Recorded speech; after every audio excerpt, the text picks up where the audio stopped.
خطبہ جمعۃ المبارک میں ہماری گفتگو کا موضوع ہے حج تربیتی پروگرام۔ موریشس افریقہ کے کامیاب دورے کے بعد اللہ کے فضل اور اس کی توفیق سے انشاءاللہ پیر کے دن نئے حج کے سفر کا آغاز ہوگا۔ رب ذوالجلال سب کو بار بار یہ سعادت عطا فرمائے اور خالق کائنات جل جلالہ ہم سب کے گناہوں کو معاف فرمائے۔ حج رکن خامس ہے ارکان اسلام میں، اس کو بڑی اہمیت عطا کی گئی ہے۔ یہ انسان کے لیے ایک حضوری کا کورس ہے، اول سے آخر تک یہ ایک انقلاب کا سبق ہے، اور خالق کائنات جل جلالہ کی طرف سے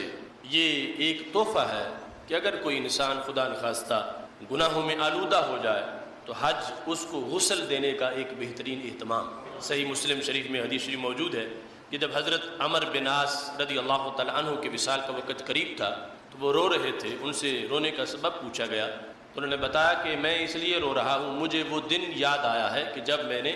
اسلام کو ایمبریس کیا تھا، میں مسلمان ہوا تھا، میں کلمہ پڑھنے کے لیے آیا تو میں نے کہا یا رسول اللہ صلی اللہ علیہ وسلم آپ اپنا ہاتھ آگے کریں، میں کلمہ پڑھنا چاہتا ہوں۔ تو جب نبی اکرم نور مجسم شفیع معظم صلی اللہ علیہ وسلم نے اپنا ہاتھ آگے کیا تو حضرت عمر بن عاص کہتے ہیں میں نے اپنا ہاتھ پیچھے کھینچ لیا تو رسول اکرم صلی اللہ علیہ وسلم نے پوچھا کہ تم نے خود ہی تو کہا کہ ہاتھ آگے کرو، میں کلمہ پڑھنا چاہتا ہوں، اور پھر تم نے کیوں کھینچا، اپنا ہاتھ پیچھے کیوں ہٹا لیا؟ یعنی یہ حضرت عمر بن عاص یاد کر کر کے رو رہے تھے کہ رسول اللہ صلی اللہ علیہ وسلم کتنے رحیم اور کریم ہیں کہ میری اس جسارت پر بھی وہ مجھ پہ شفقت کر رہے تھے۔ مجھ سے پوچھا کہ تم نے ہاتھ پیچھے کیوں کیا؟ تو کہتا ہے میں نے کہا اشترطو کہ میں اسلام قبول کروں گا مگر شرط لگا کے کروں گا، میری بات مانی جائے تو پھر میں اسلام قبول۔ تو رسول اکرم صلی اللہ علیہ وسلم نے فرمایا تشترط ماذا، تم کیا شرط لگانا چاہتے ہو؟ تو کہتے ہیں میں نے یہ کہا کہ شرط یہ لگانا چاہتا ہوں کہ کلمہ پڑھتے ہی سارے گناہ معاف ہو جائیں، پھر تو میں اسلام قبول کرتا ہوں، ورنہ میں اسلام قبول نہیں کرتا۔ تو ہمارے آقا صلی اللہ علیہ وسلم نے فرمایا اما علمت ان الاسلام یہدم ما کان قبلہ، کہ تمہیں یہ معلوم نہیں ہے کہ اسلام لاتے ہی سارے گناہ دھل جاتے ہیں۔ یعنی اما علمت، تم یہ نہیں جانتے کہ تم شرطیں لگا رہے ہو، یہاں شرط لگانے کی ضرورت ہی نہیں ہے، تم اسلام قبول کرو ہر گناہ معاف ہو جائے گا، ہر داغ دھل جائے گا۔ اور ساتھ فرمایا وَأَنَّ الْهِجْرَةَ تَهْدِمُ مَا كَانَ قَبْلَهَا، دوسرے نمبر پر تمہیں معلوم نہیں کہ اسلام لانے کے بعد بھی بندے سے اگر گناہ ہو جائیں تو پھر ہجرت وہ عمل ہے جس سے سارے گناہ دھل جاتے ہیں، جب اللہ کے لیے کوئی ہجرت کرے، گھر بار چھوڑ دے اسلام کے لیے۔ تیسرے نمبر پر فرمایا تمہیں پتہ نہیں وَأَنَّ الْحَجَّ يَهْدِمُ مَا كَانَ قَبْلَهُ، حج بھی وہ عمل ہے جس سے پہلے سارے گناہ دھل جاتے ہیں۔ اس واسطے یہ ایک سعادت ہے کہ انسان ایک طرف تو فریضے کی ادائیگی کرے، اللہ کا قرب پائے، اور پھر اس کے گناہ معاف ہو جائیں، گناہ بخشے جائیں، اور اس میں اسے ظاہری باطنی برکت بھی ملے۔ ہمارے آقا علیہ الصلوۃ والسلام نے فرمایا تابعوا بین الحج والعمرہ، حج اور عمرہ پے در پے کرتے رہو، کہ اگر استطاعت ہے تو پھر یکے بعد دیگرے ان کو جاری رکھو، کہ کبھی حج کبھی عمرہ، کبھی حج کبھی عمرہ، یہ جاری رکھو۔ اس سے فائدہ کیا ہے؟ فرمایا انہما ینفیان الفقر والذنوب کما ینفی الکیر خبث الحدید، فرمایا یہ دونوں حج اور عمرہ یہ پے در پے کرتے رہیں تو بندے سے یہ دو چیزیں جھاڑ دیتے ہیں، جس طرح لوہار کی بھٹی لوہے کے زنگ کو دور کر دیتی ہے۔ کون سی دو چیزیں؟ فرمایا حج اور عمرہ پے در پے کریں تو بندے کے گناہ بھی جھڑ جاتے ہیں اور بندے کی بھوک بھی جھڑ جاتی ہے، ناداری نہیں رہتی، افلاس نہیں رہتا، بندہ مالدار بن جاتا ہے۔ حج کی وجہ سے گناہ بھی جھڑتے ہیں اور فقر یعنی ناداری بھی ختم ہو جاتی ہے۔ تو رب ذوالجلال یعنی اپنے حصی اور باطنی ہر لحاظ سے انسان کو برکتیں عطا فرماتا، اور حج فرضیت کے بعد بہت جلد اس کی ادائیگی کرنی چاہیے۔ اگرچہ کسی نے مثلا 16 سال کا تھا تو صاحب استطاعت ہو گیا، مگر 80 سال کا ہوا تو اس نے حج کیا، حج پھر بھی ادا ہی ہوگا، قضا نہیں ہوگا، لیکن اس کی تاخیر جو ہے اس کی بنیاد پر ہمارے آقا صلی اللہ علیہ وسلم ارشاد فرماتے ہیں کہ کسی کو کیا معلوم کہ اگلے سال اس کی صحت کیسی ہو یا زندگی ہو یا نہ ہو، تو فرمایا جس پر حج فرض ہو گیا اور پھر اس نے حج نہیں کیا تو ہمارے نبی علیہ السلام فرماتے ہیں فَلْيَمُتْ إِنْ شَاءَ يَهُودِيًّا أَوْ نَصْرَانِيًّا، وہ مر جائے، چاہے یہودی ہو کر چاہے عیسائی ہو کر، یعنی میرا اس سے کوئی تعلق نہیں ہے۔ اتنا ناراضگی کا رسول اکرم صلی اللہ علیہ وسلم نے اظہار کیا۔ اس بنیاد پر فرضیت کے بعد حج جو ہے وہ بہت جلد ادا کرنا چاہیے۔ حج تربیتی پروگرام کے لحاظ سے یہ بات ذہن میں رکھنی چاہیے، بہت سے عازمین حج قریب اور بہت سے عازمین حج زمانہ بعید موجود ہیں۔ کچھ تو ہیں جو اب نیت کر چکے ہیں اور جن کا ویزا لگ چکا ہے اور جانے والے ہیں، اور کچھ وہ ہیں جو دل کی تو پکی نیت رکھتے ہیں کہ کب کس سال میں باری آ جائے۔ تو اس واسطے باری آئے اور بندے کو طریقہ ہی معلوم نہ ہو اور چھوٹی سی غفلت سے زندگی بھر کی وہ دولت جو ہے وہ رائگاں چلی جائے، تو یہ بہت بڑا خسارہ ہے۔ حج کے لحاظ سے معلومات مومن کے ذہن میں ہونی چاہیے، اور یہ جس طرح ہم پر نماز فرض ہے، روزہ فرض ہے، حج فرض ہے، زکوٰۃ آگے یعنی جس طرح اس کی شرائط ہے ان کے مطابق، ایسے ہی جس بندے پر حج فرض ہے اس پر حج کے مسائل جاننا بھی فرض ہے۔ جس پر نماز فرض ہو گئی یا بالغ ہو گیا اس پر نماز کے مسائل جاننا بھی فرض ہو گئے ہیں۔ یعنی صرف نہیں کہ علماء جانے، ہر مومن کا یہ نصاب ہے۔ پورا دین پڑھنا تو علماء کا کام ہے کہ اس میں مہارت حاصل کرے، لیکن انسان کی زندگی کا ایک تو جو شعبہ ہے کہ وہ تاجر ہے، وہ کاشتکار ہے، اس شعبے کا علم بھی فرض عین ہے اس پر۔ اور پھر بالغ ہونے کے ساتھ ساتھ مثلا اب نکاح کی عمر کو پہنچا تو نکاح کے مسائل پڑھنا بھی فرض ہے اس پر۔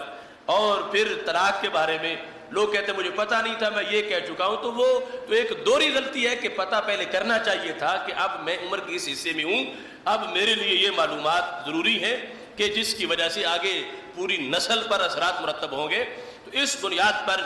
حج جس پہ فرض ہے اس پر حج کے مسائل جاننا بھی فرض ہے، اور جس پہ فرض نہیں ہے اور وہ تمنا رکھتا ہے کہ فرض ہو مجھ پر یا مجھے موقع ملے، اگرچہ دولت نہیں مل رہی لیکن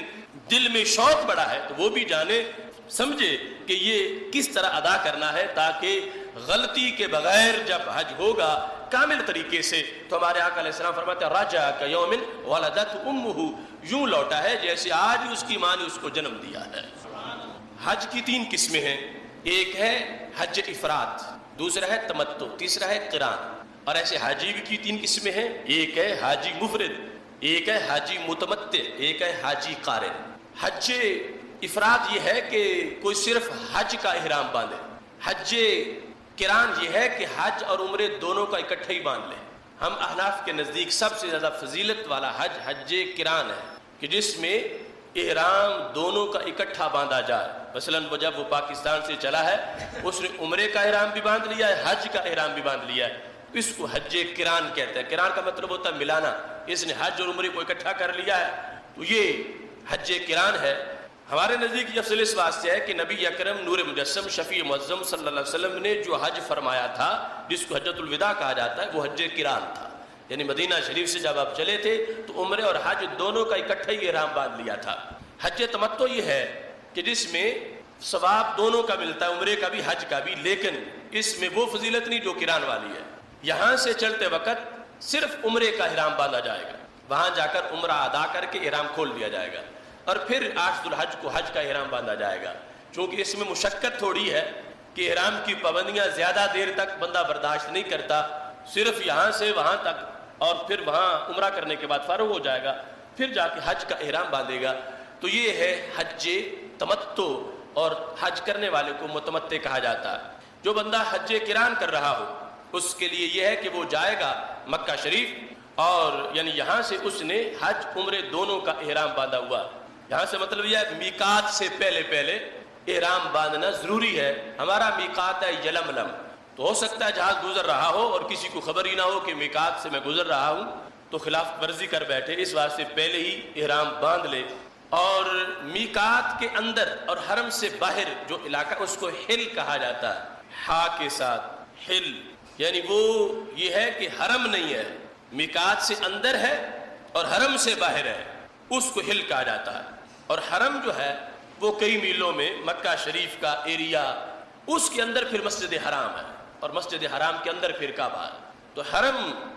مکہ شریف کئی میلوں میں پھیلا ہوا ہے، تو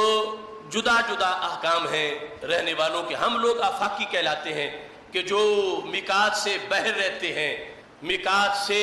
باہر کسی ملک میں جو رہنے والے، یہ میقات سے گزرنے سے پہلے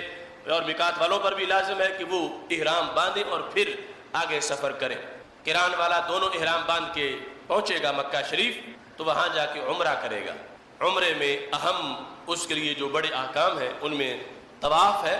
اور طواف کے بعد سعی ہے، اور اس طواف کے اندر چونکہ بعد میں سعی بھی کرنی ہے تو پہلے 3 چکروں میں رمل بھی کرنا ہے، استباء بھی کرنا ہے۔ استباء یہ ہے کہ اپنی وہ چادر جو احرام والی ہے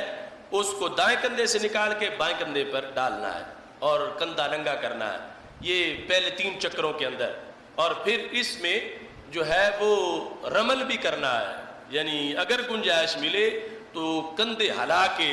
پہلوانوں کی طرح چلنا ہے، اور اگر بہت زیادہ رش ہو تو پھر کسی کو تکلیف نہیں دینی، جہاں گنجائش ملے وہاں رمل کر لے۔ تو یہ رمل اور استباء کا قانون ہے کہ ہر وہ طواف جس کے بعد سعی ہو اس میں استباء بھی ہے، یعنی کندھا ننگا کرنا اور رمل بھی ہے، اور جس کے بعد سعی نہ ہو اس میں اس کے بغیر ہی طواف کیا جائے گا۔ تو کچھ لوگ سمجھتے ہیں کہ شاید حالت احرام کا یہ حصہ ہے کہ کندھا وہ ویسے ہی سمجھتے ہیں کہ اس کو ننگا کر کے رکھنا ہے، تو ویسے کندھا ڈھانپ کے رکھنا ہے صرف حالت طواف میں، اور وہ طواف کہ جس کے بعد سعی ہے صفا مروہ کی اس کے اندر پہلے 3 چکروں میں یہ کیفیت ہوگی کہ کندھا ننگا کیا جائے گا، جس کو شریعت میں استباء کے ساتھ تعبیر کیا جاتا ہے۔ طواف کے بعد سعی ہے، اس میں چونکہ ہر حکم کے آگے گھنٹوں کے مباحث ہیں کہ احرام کی پابندیاں کیا ہیں، احرام کے آداب کیا ہیں، اور احرام کے لحاظ سے یہ چیز ایک عمومی طور پر ذہن میں رکھنی چاہیے کہ احرام حقیقت میں وہ چادریں نہیں ہیں جو چادریں باندھی ہوئی ہیں جن پر ہم احرام کا اطلاق کرتے ہیں کہ میں نے احرام خریدا، وہ احرام کی علامت ہے اور جس کی وجہ سے بندے کو یاد ہے کہ میں حالت احرام میں ہوں۔ احرام کے احکام میں سے ہے کہ سلا ہوا کپڑا نہیں پہن سکتا، تو وہ چادریں جو اس نے باندھی ہیں بین ہی ایسا نہیں ہے کہ اگر وہ چادریں اس نے کہیں کھول دی تو احرام کھل جائے گا، چادر اگر گندی ہو جائے تو اس کو بدلنا جائز ہے، احرام پھر بھی برقرار رہے گا۔ اگر غسل کی حاجت ہوگی تو چادریں اتار دے گا، احرام پھر بھی برقرار ہے۔ احرام وہ نیت ہے جو اس نے عمرہ یا حج کی ہوئی ہے، اور اس کے لیے یہ ہے کہ وہ سلا ہوا کپڑا نہیں پہنے گا، چادریں پہنے گا، ایک باندھ لے گا تہبند کے طور پر، دوسری اوپر لے لے گا اور سر ننگا رکھے گا، اور اس میں گندی ہو جائے تو تبدیل کر سکتا ہے، اس کو غسل کرنا ہو تو اتار سکتا ہے، اور احرام پھر بھی اس کا برقرار رہے گا۔ اس کے اندر چادروں کے پہنتے وقت، یعنی جس وقت بندے نے احرام شروع کرنا ہے، مثال کے طور پر لاہور سے وہ احرام باندھ رہا ہے، تو احرام نیت سے پہلے اس کے احکام جاری نہیں ہوں گے، یعنی ایک شخص نے 2 چادریں اوڑھ لی ہیں، اب نیت ابھی تک اس نے عمرے کی نہیں کی یا حج کی نیت نہیں کی، اس نے تلبیہ نہیں کہا، تو ابھی تک وہ غیر محرم ہے، وہ حالت احرام میں نہیں ہے۔ احرام کے وقت احرام کی نیت سے پہلے 2 نفل ہیں، اب ان نفلوں کو اس نے سر ڈھانپ کے ادا کرنا ہے، کیونکہ ابھی وہ عام حالت میں جس طرح کے سر ڈھانپ کے نماز پڑھی جاتی ہے، جس وقت وہ نفل پڑھے گا اب سر ننگا کرے گا، نیت کرے گا، تو اب وہ سر نہ ڈھانپنے کے احکام جاری ہو جائیں۔ ایسے ہی نیت سے پہلے اس نے خوشبو بھی لگانی ہے، جو سنت ہے اس وقت احرام باندھنے سے پہلے احرام کی تیاری میں، جیسے بال کٹوانا، ناخن اتارنا، یہ ساری سنتیں ہیں کہ میں احرام چونکہ باندھنے لگا ہوں پہلے یہ کام کروں، تو احرام کی نیت سے پہلے خوشبو لگانا یہ مسنون ہے، لیکن جب احرام باندھ لیا تو یعنی نیت کر لی، چادریں اگرچہ پہلے باندھی ہوئی تھی، نیت کر لی، تو اب اس کے لیے خوشبو لگانا ناجائز ہو جائے گا اور ساری پابندیاں اس پر عائد ہو جائیں گی۔ حج قران کرنے والا جس وقت طواف بھی کر لے گا 7 چکر اور سعی بھی کر لے گا، اس کے ساتھ استلام کے جو احکام ہیں، طواف کے واجب الطواف ہیں جن کو ہم نفلوں سے تعبیر کرتے ہیں، اور سعی کے بعد بھی نفل مستحب ہیں۔ اس کے بعد جو قران والا ہے اس نے ایک اور کام کرنا ہوتا ہے، وہ ہے طواف قدوم، جو تمتع والے نے کام نہیں کرنا ہوتا، یعنی جس نے حج عمرے کا اکٹھا احرام باندھا ہے یہ عمرہ کرے گا، عمرے کے بعد احرام نہیں کھول سکتا، یعنی حلق نہیں کروا سکتا، احرام کی ساری پابندیاں اس پر برقرار رہیں گی، اسی احرام کے ساتھ اس نے حج بھی کرنا ہے۔ مثال کے طور پر اب ان دنوں میں کوئی بندہ چلا جاتا ہے حج کرنے کے لیے اور یہاں سے عمرہ اور حج دونوں کا احرام باندھ لیتا ہے، تو وہ یوم الحج تک اسی احرام میں موجود رہے گا، اب جا کے کھولنا احرام جائز نہیں ہے۔ طواف کرے گا، وہ سعی کرے گا، عمرہ ہوگا، اس کے بعد پھر طواف کرے گا جس کو طواف قدوم کہا جاتا ہے۔ اور اس طواف کے بعد اگر وہ چاہتا ہے کہ میں نے جو سعی 10 ذو الحج کو کرنی ہے فرض طواف کے بعد، اس دن تھکاوٹ ہوگی میں پہلے ہی کر لوں، تو اس کے لیے اجازت ہے کہ وہ طواف قدوم کے بعد اس دن والی سعی کر سکتا ہے۔ حاجی وہ جس نے حج قران کا احرام باندھا ہوا، تمتع والا جائے گا اور تمتع والا جانے کے بعد عمرہ کرے گا۔ عمرے میں یہ ہے کہ وہ طواف اور سعی کے بعد اب حلق کروائے گا۔ اگر حلق نہیں کروائے گا یا قصر نہیں کروائے گا تو وہ احرام میں ہی شمار ہوگا، اور پھر جو احرام کے خلاف کام کرے گا وہ ساری خلاف ورزیاں شمار ہوں گی، اور اس پر مختلف قسم کے ہرجانے، دم اور کفارے، اس طرح کی چیزیں اس پر لازم آ جائیں گی۔ اس واسطے جا کے عمرے والے نے، جس نے یہاں سے صرف عمرے کا احرام باندھا ہے، طواف بھی کرے گا اور سعی بھی کرے گا، اس کے بعد حلق کروائے گا یا قصر کروائے گا۔ قصر یہ ہے کہ سارے بال جو ہے وہ ایک ایک پورا کٹوائے گا، کم از کم ایک ایک پورا سارے بال، تو حلق کروائے گا یا قصر۔ اس کے بعد عمرے والا جو یہاں سے عمرے کا احرام باندھ کے گیا، اس پر احرام کی پابندیاں ختم ہو جائیں گی، اب سلے ہوئے کپڑے پہنے گا، باقی عام لوگوں کی طرح رہے گا۔ 8 ذو الحج کا جب دن آئے گا، 8 ذو الحج یعنی ابھی تو ذی-قعدہ کا چاند طلوع ہونے والا ہے، 8 پھر ذو الحج کا ہوگا۔ 8 ذو الحج کا جب دن آئے گا تو پھر یہ مکہ شریف سے حج کا احرام باندھے گا۔ جو قران والا اس کا تو پہلے ہی احرام ہے، اور جو حاجی مفرد ہے کہ مکہ شریف کا کوئی بندہ حج کرنا چاہتا ہے وہ بھی اسی دن باندھے گا، اور یہ جس نے پہلے عمرہ کیا ہے آفاقی یا بیر سے جا کے، اور اس نے اب 8 ذو الحج کو حج کا احرام باندھنا ہے، اور احرام باندھنے کے بعد یہ مینا کی طرف چلا جائے گا۔ 8 ذو الحج نماز فجر پڑھنے کے بعد مسنون طریقے کے مطابق یعنی چلے گا، تو پھر وہاں جا کر مینا میں نماز ظہر ادا کرے گا، عصر، مغرب، عشاء، اور اگلے دن کی فجر۔ اگلا دن کون سا؟ 9 ذو الحج کا، جس کو یوم عرفہ کہا جاتا ہے۔ 8 ذو الحج کو یوم ترویہ کہا جاتا ہے، تو 9 ذو الحج جو یوم عرفہ ہے، اس دن جب سورج طلوع ہوگا، دھوپ پھیل جائے گی، اس کے بعد اب اس نے میدان عرفات کی طرف جانا ہے۔ میدان عرفات کی طرف 9 ذو الحج کو کہاں سے جانا ہے؟ مینا سے، مکہ شریف سے مینا جانا ہے، رات مینا میں گزارنی ہے، اور پھر مینا سے پھر آگے عرفات کی طرف جانا ہے۔ اور میدان عرفات جو ہے، اس میں حج کا سب سے بڑا رکن ادا ہوتا ہے، یعنی سب سے بڑا اس لحاظ سے ہے کہ اس کی کوئی قضا ہی نہیں، اگر رہ گیا تو حج رہ گیا۔ ویسے تو ہے نا کہ دم دیں، دم کا مطلب کیا ہے کہ ایک جانور ذبح کریں، جس طرح قربانی کا جانور ہوتا ہے، تو فرض جو مؤخر ہو جائے، مثلا تو فرض طواف اگر کسی کا جو طواف کا وقت تھا اس میں نہیں ہو سکا، تو اب وہ فرض تھا تو اس کی قضا کر لے گا، ساتھ دم دے دے گا، تو حج اس کا ہو جائے گا۔ لیکن اگر کسی کا وقوف رہ گیا تو پھر اس کی کوئی قضا نہیں ہے، پھر حج ہی نہیں ہوگا۔ وقوف کا لغوی معنی ہے ٹھہرنا، تو عرفات کے میدان میں جا کے وقوف کرنا۔ 9 ذو الحج کو یہ وقت زوال کے بعد شروع ہوتا ہے، زوال کے بعد وقوف شروع ہو جاتا ہے، اور پھر میدان عرفات میں رہنا ہوتا ہے مغرب تک،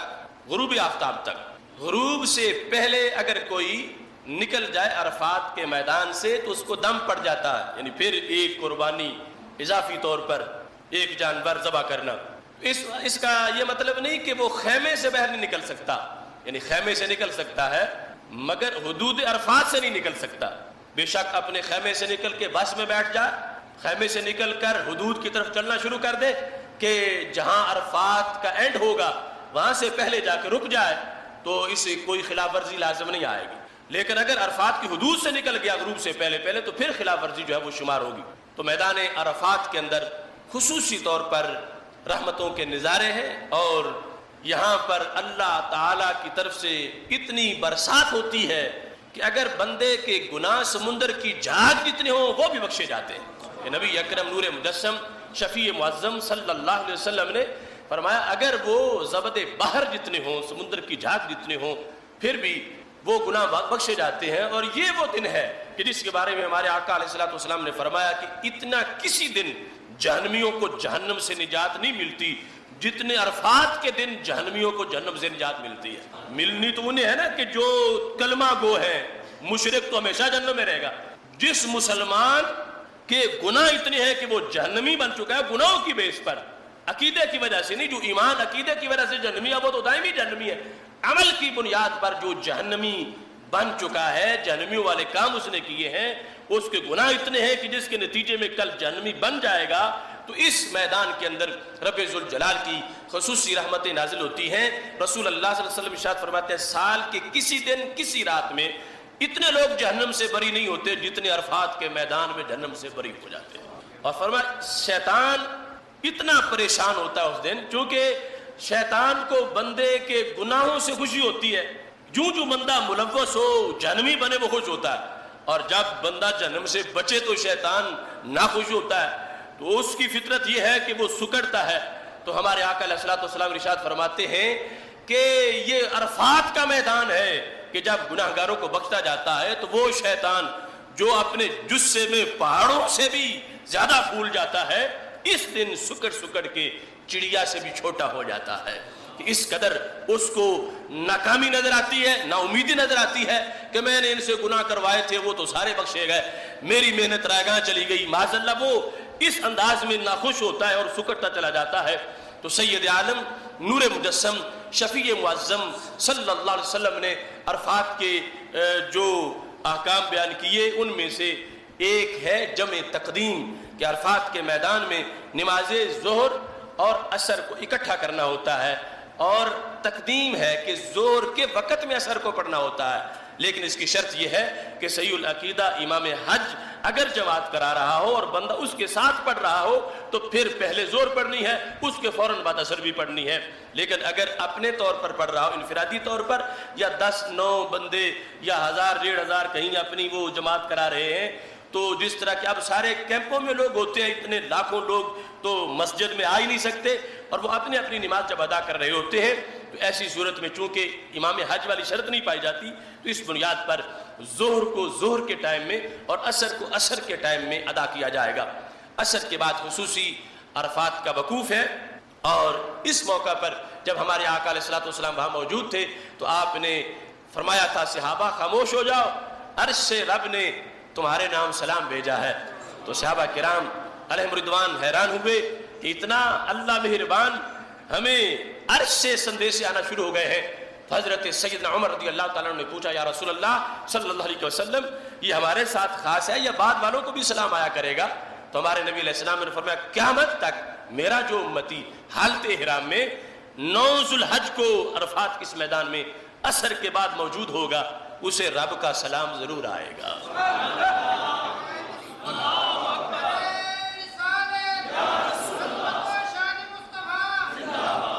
عرفات سے جس وقت مزدلفہ کی طرف جانا ہے, غروب کے بعد نکلنا ہے, تو اب نماز مغرب جو ہے وہ عرفات میں نہیں ہو سکتی اس دن. یہ یعنی شریعت کا قانون ہے, نہ اگرچہ ٹائم ہو گیا ہے, عرفات میں بھی نہیں ہو سکتی, مزدلفہ کے رستے میں بھی نہیں ہو سکتی, اور مزدلفہ پہنچ کے عشاء کے وقت سے پہلے بھی نہیں ہو سکتی. یعنی اگر کوئی مزدلفہ پہنچ گیا مگر ابھی عشاء کا ٹائم نہیں ہوا, مغرب پڑھنے کی اجازت نہیں ہے. مغرب تب پڑے گا جب عشاء کا ٹائم شروع ہو جائے گا اور مزدلفہ کی باتیں ہو, جگہ مزدلفہ کی ہو اور وقت عشاء کا شروع ہو جائے, پھر اس دن جو ہے وہ نماز مغرب عشاء کے وقت میں ادا کی جائے گی. اور یہاں امام حج کی امامت شرط نہیں ہے, یہ ہر ایک نے جمع کرنی ہے, خواہ کوئی تنہا پڑھ رہا ہے یا چھوٹی جماعت کر رہا ہے یا بڑی جماعت سے پڑھ رہا ہے, سب نے اکٹھی مغرب عشاء کے ٹائم میں ہی ادا کرنی ہے. یہ مزدلفہ کا میدان جہاں سے شیطانوں کے لیے کنکریاں اکٹھی کی جاتی ہیں,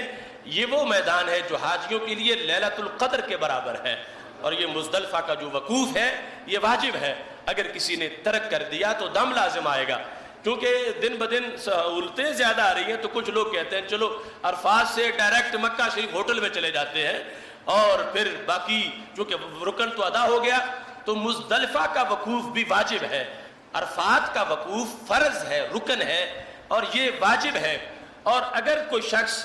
زوال کے بعد مغرب تک عرفات میں نہیں پہنچ سکا تو اس کا وقوف عرفہ ابھی فوت نہیں ہوا, ابھی اس کا ٹائم باقی ہے. عرفات کے وقوف کا جو ٹائم ہے وہ 9 ذو الحج کو ظہر سے یعنی زوال سے لے کر, زوال کا ٹائم ختم ہونے کے بعد سے لے کر اگلے طلوع صبح صادق تک ہے. یعنی 10 ذو الحج سے پہلی جو رات ہے اس کی صبح صادق طلوع ہونے سے پہلے تک عرفات کے وقوف کا ٹائم ابھی باقی ہے. اگر خدا نخواستہ کوئی بیمار تھا، کہیں گم ہو گیا، یا کسی وجہ سے وہ 9 ذو الحج کو ظہر کے بعد، عصر کے بعد، مغرب تک وہ نہیں پہنچ سکا عرفات میں، تو مغرب کے بعد چلا جائے پھر بھی حج ہو جائے گا، عشاء کے بعد چلا جائے پھر بھی حج ہو جائے گا، 12 بجے کے بعد رات کو چلا جائے پھر بھی حج ہو جائے گا. چند گھڑیوں کے لیے طلوع صبح صادق سے پہلے پھوٹنے سے پہلے جب روزہ رکھنے کا ٹائم ختم ہوتا ہے اور اس کے بعد نماز فجر کی اذان ہوتی ہے، اس سے پہلے اگر وہ عرفات میں چلا گیا تو پھر اس کا حج ہو جائے گا، یعنی سب سے بڑا رکن ادا ہو جائے گا. تو مزدلفہ کا جو وقوف ہے یہ واجب ہے. نماز فجر اندھیرے میں پڑھنے کے بعد پھر وقوف کرے اور پھر اس کے بعد مینا کی طرف چلے جائیں. یعنی سرکل اس طرح ہے کہ بندہ مکہ شریف سے مینا کی طرف گیا اور مینا سے عرفات کی طرف گیا اور عرفات سے پھر مزدلفہ کی طرف گیا اور مزدلفہ میں رات گزارنے کے بعد اب پھر وہ مزدلفہ سے مینا کی طرف جا رہا ہے. اور یہ حج کے جو خصوصی 5 دن ہیں ان میں سے تیسرا دن ہے. پہلا وہ 8 ذو الحج کا، دوسرا 9 ذو الحج کا اور یہ تیسرا دن 10 ذو الحج کا، جس کو شریعت میں یوم النحر بھی کہا جاتا ہے، قربانی والا دن. یعنی جو غیر حاجی ہیں بلاد اسلامیہ کے مسلمان اس دن عید منا رہے ہوتے ہیں اور حاجیوں کے اس دن 4 خصوصی کام ہوتے ہیں. ان کو عربی لفظ رنحت سے یاد رکھا جا سکتا ہے. را سے مراد ہے رمی، نون سے مراد ہے نحر، ہا سے مراد ہے حلق اور طا سے مراد ہے طواف. یہ 4 کام جن کی طرف ایک ایک حرف اشارہ کر رہا ہے اسی ترتیب سے کرنے ہوتے ہیں. یعنی 10 ذو الحج کو سب سے پہلے حاجی نے بڑے شیطان کو 7 کنکریاں مارنی ہوتی ہیں. اس دن باقی کو کچھ نہیں کہنا، اس کو 7 کنکریاں مارنی ہے. اور اس کے بعد پھر قربانی کا عمل ہے. قربانی جو ہے جب ہو جائے گی تو پھر حلق ہے، حلق کے بعد جو ہے وہ طواف ہے. یہ اس دن کی خصوصی کام ہے اور یہ سب سے زیادہ تھکاوٹ والا دن اور پھر بڑے اجر والا دن ہے کہ جس میں یہ 4 کام حاجی نے کرنے ہیں اور ان کے اندر ترتیب لازم ہے. اگر ترتیب کی خلاف ورزی ہو جائے تو پھر دم لازم آتا. یعنی دم وہ ایک جانور جس میں قربانی والی شرطیں موجود ہوں، وہ وہاں آج کل دینا 500-600 ریال کا یہ اچھا خاصا معنی رکھتا ہے. تو دم سے بچنے کے لیے یہ ضروری ہے کہ وہ ترتیب کو ذہن میں رکھے، اور ورنہ اگر نہیں دیتا دم تو گناہگار ہے اور حج کے لحاظ سے یعنی بہت زیادہ اس میں خرابیاں واقع ہو جائیں گی. سب سے پہلے بڑے شیطان کو رمی کرنی ہوتی ہے. یہ دن اس لحاظ سے بھی نہایت اہم سخت دن ہے کہ جس وقت پہلے بڑے بڑے منظم گروپ جو ہوتے ہیں اس وقت جا کے غیر منظم ہو جاتے ہیں. یعنی مکہ شریف سے مینا جانے میں اتنی ڈسٹربنس نہیں ہوتی کہ لوگ آگے پیچھے ہو جائیں، آسانی سے پہنچ سکتے ہیں. اگرچہ وہاں بھی مواقع ایسے ہیں مینا سے پھر جا کے لوگوں کو عرفات جانے میں بھی قافلے آگے پیچھے ہو جاتے ہیں اور لوگ بھول جاتے ہیں. لیکن عرفات سے جو مزدلفہ ہے یہ سب سے زیادہ گم ہونے، بھولنے اور بچھڑنے کا موقع ہے کہ جس میں ٹریفک جام ہو چکی ہوتی ہے اور انسانی جو کارواں ہیں وہ اتنے سارے لاکھوں لوگ مینا سے مزدلفہ کی طرف جا رہے ہوتے ہیں، 1 منٹ میں لوگ آگے پیچھے ہو جاتے ہیں. اب یہ بھولے ہوئے لوگ رات کو مزدلفہ میں قیام کے بعد انہیں پھر مینا میں جا کر اپنے خیمے کو ڈھونڈنا اور وہاں پہنچنا اور ساتھیوں تک یہ ایک مشکل کام ہے. تو اس دن ہی باقی اہم سارے امور ہیں، تو یہ ترتیب کو پیش نظر رکھنا لازم ہے. ایسا نہ ہو کہ کسی نے ابھی کنکریاں نہیں ماری تو اس کی قربانی کر دی گئی ہو، اور کسی نے بھی قربانی نہیں کی اور اس نے حلق کروا دیا ہو، اور کسی نے بھی حلق ہی نہیں کروایا اور طواف کے لیے چلا جائے. اگر ترتیب خراب ہو جائے گی تو پھر واجب کا ترک ہوگا اور جس کی وجہ سے دم لازم آ جائے گا. تو یہ اطمینان کر لینا ضروری ہے کہ جب اس نے رمی کر لی اور رمی پہلے کرے تاکہ قربانی رمی سے پہلے نہ ہو جائے، اور قربانی ہو چکی ہو تو حلق کرائے. اور حلق جو ہے اس کے بعد جو ہے وہ پھر جب حلق ہو جائے گا تو وہ احرام کی جو پابندیاں تھیں، جو حجی قارن اب سے جو جس نے باندھا تھا احرام اور مہینے سے وقت زیادہ گزر چکا تھا اور پابندیاں برداشت کر رہا تھا، اب جس وقت اس نے رمی بھی کر لی اور قربانی بھی ہو گئی اور حلق بھی کروا لیا تو پابندیاں ختم ہو گئی احرام کی. سلے کپڑے پہن سکتا ہے، خوشبو لگا سکتا ہے، سر ڈھانپے گا، اب جو ہے وہ صرف جو عورت کے ساتھ ازدواجی تعلق ہے وہ منع رہ گیا ہے، باقی ساری پابندیاں اس کی ختم ہو گئی ہیں، اور وہ منع تب ختم ہوگی جس وقت وہ طواف زیارہ بھی کر لے گا۔ تو یہ چوتھا کام اس دن کا طواف زیارہ ہے، جس کو طواف افادہ بھی کہتے ہیں، طواف رکن بھی کہتے ہیں، طواف فرض بھی کہتے ہیں۔ تو یہ جا کے پھر مکہ شریف اس نے ادا کرنا ہوتا ہے۔ اور اگر وہ حاجی متمتع ہے جس نے یہاں سے صرف عمرے کا احرام باندھا تھا، تو اس نے اب یہاں جو طواف کرنے کے بعد سعی بھی کرنی ہے، طواف کے بعد سعی لازم ہے۔ اور قارن اگر طواف قدوم کے بعد سعی کر چکا ہے تو اس کو اب چھٹی ہے کہ صرف طواف کرے اور سعی نہ کرے۔ لیکن اگر قارن نے صرف طواف کیا تھا، طواف قدوم، اور سعی نہیں کی، تو اس پر بھی لازم ہے کہ وہ فرض طواف کے بعد پھر وہ سعی بھی ضرور کرے۔ یہاں یہ طواف زیادہ معنی خیز ہے، فرض بھی ہے، اجر بھی زیادہ ہے اور مشکل بھی ہے، چونکہ اب سارے حاجی یہ فرض ادا کریں گے اور مطاف کی وسعت جتنی بھی ہے اور مزید اضافہ بھی ہو گیا، پھر بھی رش بہت زیادہ ہے، اور پھر جب بڑا چکر لگا کے آئے گا تو چھوٹے کئی چکر اس ایک میں پورے ہو جائیں گے، اور رش کی بنیاد پر پھر یہ طواف مکمل کر کے پھر سعی رش میں ادا کرنا یہ ایک معنی خیز امر ہے۔ لیکن اللہ کے فضل سے سارے کام آسانی سے ہو سکتے ہیں اگر بندہ عزم صمیم کے ساتھ آگے بڑھے۔ جو بندہ تمتع کر رہا ہے اور وہ چاہتا ہے کہ مجھے اس دن سعی کی چھٹی مل جائے، میں صرف طواف ہی کروں، تھکاوٹ بہت زیادہ ہے اور سعی سے میں بچ جاؤں، تو اس کا ایک طریقہ یہ ہے کہ 8 ذو الحج کو جس وقت وہ احرام باندھے حج کا، اور احرام باندھ کے اب اس نے جانا ہے مینا کی طرف، تو مینا جانے سے پہلے حج کا احرام باندھنے کے بعد، حج کے احرام کے بغیر نہیں، احرام باندھ کے حج کا مینا جانے سے پہلے 8 ذو الحج کو ایک نفلی طواف کرے، اور نفلی طواف کے بعد وہ ایک سعی کر لے، وہ طواف فرض کے بعد والی جو سعی ہے اس کی جگہ۔ اب اگر اس نے ایسا کر لیا